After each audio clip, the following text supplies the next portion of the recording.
திருப்பதியில் நடைபெற்ற கட்சி பொதுக்கூட்டத்தில் பேசிய ஆந்திர துணை முதலமைச்சர் பவன் கல்யாண் சனாதன தர்மத்தை அழிப்பதாக கூறுபவர்கள் தான் அழிந்து போவார்கள் என கூறினார்.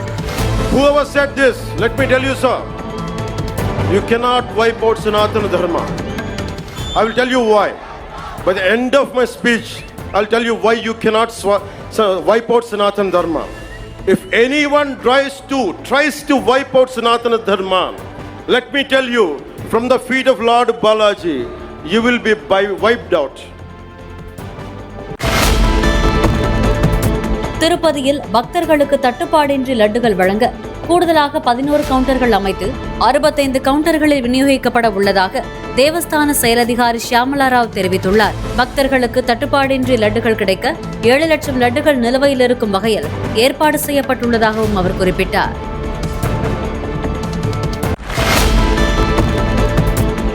ஈரோடு மாவட்டம் கடம்பூர் மலைப்பகுதி மாக்கம்பாளையம் வன கிராமத்துக்கு செல்லும் வழியில் உள்ள சர்க்கரை பள்ளத்தை கடந்து செல்ல முடியாமல் திணறி வரும் வாகன ஓட்டிகள் பாலப்பணிகளை விரைந்து முடிக்க வேண்டும் என கோரிக்கை விடுத்துள்ளனர். குறும்பூர் பள்ளம் மற்றும் சர்க்கரை பள்ளத்தின் குறுக்கே 2 பாலங்களை அமைக்க கடந்த 2021ஆம் ஆண்டு பணிகள் தொடங்கப்பட்டன. குறும்பூர் பள்ளம் பாலப்பணிகள் நிறைவுற்றுள்ள நிலையில் 2வது பாலப்பணிகள் இன்னும் முடிவுறவில்லை என்று கூறப்படுகிறது. மதுரையில் மூதாட்டியை தாக்கிய புகாரில் துணை மேயர் நாகராஜன் உட்பட 5 பேர் மீது 6 பிரிவுகளின் கீழ் வழக்கு பதிவு செய்யப்பட்டுள்ளது.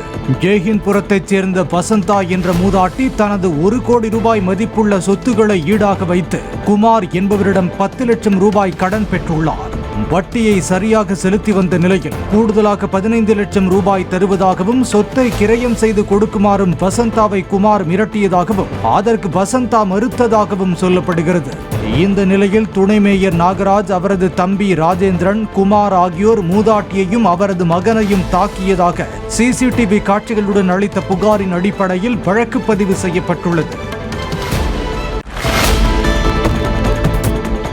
கரூர் மாவட்டத்தில் 3ஆம் ஆண்டு புத்தக திருவிழாவை மாவட்ட ஆட்சியர் தங்கவேல் ரிப்பன் வெட்டி தொடங்கி வைத்தார். 10 நாட்கள் நடைபெறப்போகும் புத்தக திருவிழாவிற்காக திருக்காம்பலியூரில் உள்ள தனியார் திருமண மண்டபத்தில் அமைக்கப்பட்ட 100 அரங்குகளில் 20 அரங்குகள் அரசு சார்பிலும் 80 அரங்குகள் புத்தக விற்பனையாளர்களுக்கும் ஒதுக்கப்பட்டது. விற்பனைக்காக வைக்கப்பட்டுள்ள 1 லட்சம் தலைப்புகளுக்கு மேற்பட்ட புத்தகங்களை பள்ளி, கல்லூரி மாணவர்கள், மக்கள் என ஏராளமானோர் பார்வையிட்டு வருகின்றனர். சென்னையில் பருவமழையை எதிர்கொள்ள மாநகராட்சி சார்பில் 36 படகுகள் வாங்கப்பட்டுள்ளதாக மேயர் பிரியா தெரிவித்தார். சென்னை நுங்கம்பாக்கம் மாநகராட்சி பள்ளியில் விடியல் மாண்டிச்சேரி திட்டத்தின் கீழ் மாண்டிச்சேரி பயிற்சியை தொடங்கி வைத்த பின் செய்தியாளரிடம் பேசிய அவர், சென்னை பெருநகரில் மழைநீர் வடிகால் பணிகள் பெருமளவு முடிக்கப்பட்டுள்ளன என்றார். கடந்த முறை போட் நம்ம ரீஜன் வாரியாக கொடுத்துருந்தோம். ஸோ ஃபிஷரிஸ் டிபார்ட்மெண்ட்டோட கோஆர்டினேட் பண்ணி நம்ம போட் சப்ளை பண்ணியிருக்கிறோம். இந்த ஆண்டு மாநகராட்சி சார்பாக போட் பர்ச்சேஸ் பண்ண மாதிரி நாங்கள் தெரிவித்திருக்கிறோம். 36 போட் பர்ச்சேஸ் பண்ணியிருக்கோம். ஸோ அதில் 6 வந்திருக்குது. ஸோ மண்டல வாரியாக மண்டலம் 3, 12, 14 இந்த 3 மண்டலங்கள் மட்டும் இப்போ 2 போட் வழங்கப்பட்டிருக்கு. மீதமுள்ள 30 போட் வந்த பிறகு எந்தெந்த கடந்த ஆண்டு ரொம்ப பாதிக்கப்பட்டிருந்த பகுதிகள்லாம் ப்ரியாரிட்டி பேசிஸில் இந்த போட்கள் வழங்கப்படும். உதகை முள்ளிக்கொரையில் செயல்பட்டு வரும் அப்துல் கலாம் ஆதரவற்றோர் இல்லத்தில் முறைகேடுகள் நடைபெற்றதை உறுதி செய்த ஆய்வுக்குழுவினர் இல்லத்தை நிர்வகித்து வந்த தஸ்தகீர் என்பவரை வெளியேற்றிவிட்டு அதனை நகராட்சியின் கட்டுப்பாட்டுக்குள் கொண்டு வந்தனர். அங்கு தங்க வைக்கப்பட்டுள்ள முதியவர்களுக்கு உரிய வசதிகள் செய்து கொடுக்கப்படவில்லை என்றும் உயிரிழக்கும் முதியவர்களின் சொத்துக்கள் அபகரிக்கப்படுகின்றன என்றும் வீடியோ காட்சிகளுடன் அளிக்கப்பட்ட புகார்களின் அடிப்படையில் ஆய்வு மேற்கொள்ளப்பட்டது.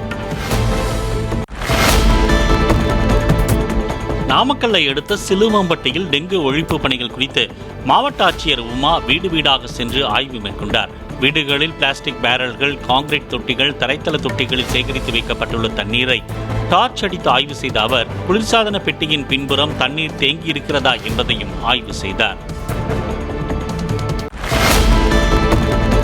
மதுரையில் கடந்த 2012ஆம் ஆண்டு போலி வீட்டுமனை பட்டா வழங்கப்பட்ட விவகாரம் தொடர்பான வழக்கு உயர்நீதிமன்ற மதுரை அமர்வில் மீண்டும் விசாரணைக்கு வந்தது. அப்போது மதுரை மாவட்ட ஆட்சியர் சங்கீதா நேரில் ஆஜரானார். போலி பட்டா வழங்கியதில் சம்பந்தப்பட்ட எத்தனை வருவாய்த்துறை அதிகாரிகள் மீது நடவடிக்கை எடுக்கப்பட்டுள்ளது, நடவடிக்கை எடுக்கப்படவில்லை என்றால் ஏன் எடுக்கவில்லை என ஆட்சியரிடம் கேள்வி எழுப்பிய நீதிபதி அதுகுறித்து அறிக்கை தாக்கல் செய்ய உத்தரவிட்டார்.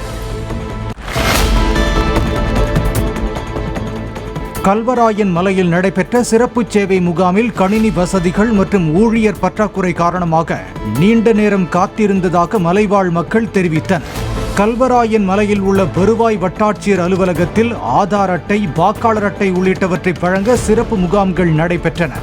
ஒரு நாளைக்கு அதிகபட்சம் 60 பேருக்கு மட்டுமே பதிவு செய்ய முடியும் என்ற நிலையில் ஏராளமானவர்கள் வந்ததால் பதிவு செய்வதில் சிரமம் ஏற்பட்டதாக அதிகாரிகள் தெரிவித்தனர். தெலுங்கானா மாநிலம் தோரூர் என்ற ஊரில் நடைபெற்ற துணிக்கடை திறப்பு விழாவில் கலந்து கொண்ட நடிகை பிரியங்கா மோகன் நிகழ்ச்சிக்காக அமைக்கப்பட்டிருந்த மேடை சரிந்து விழுந்ததில் சிறு காயங்களுடன் உயிர் தப்பினார்.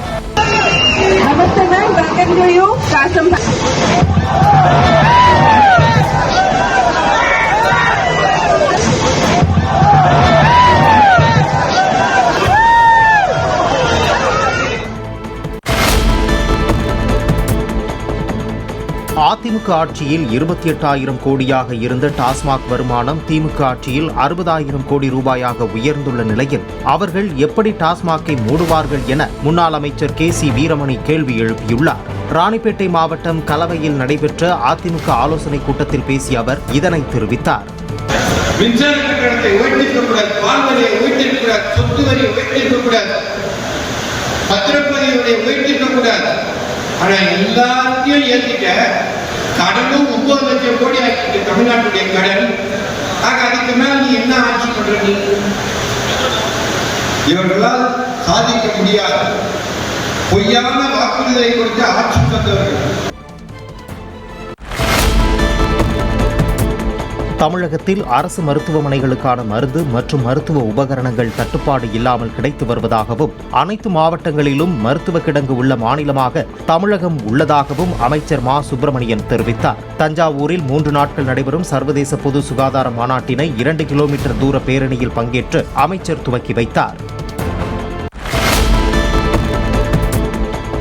சென்னை விமான சாகச நிகழ்ச்சிக்கு 15 லட்சத்துக்கும் மேற்பட்ட பார்வையாளர்கள் வருகை தந்தால் அது உலக சாதனை படைக்கும் முயற்சியாக இருக்கும் என இந்திய விமானப்படை கேப்டன்கள் சித்தேஷ் கார்த்திக் மற்றும் அஜய் தஸ்ரதி தெரிவித்தனர்.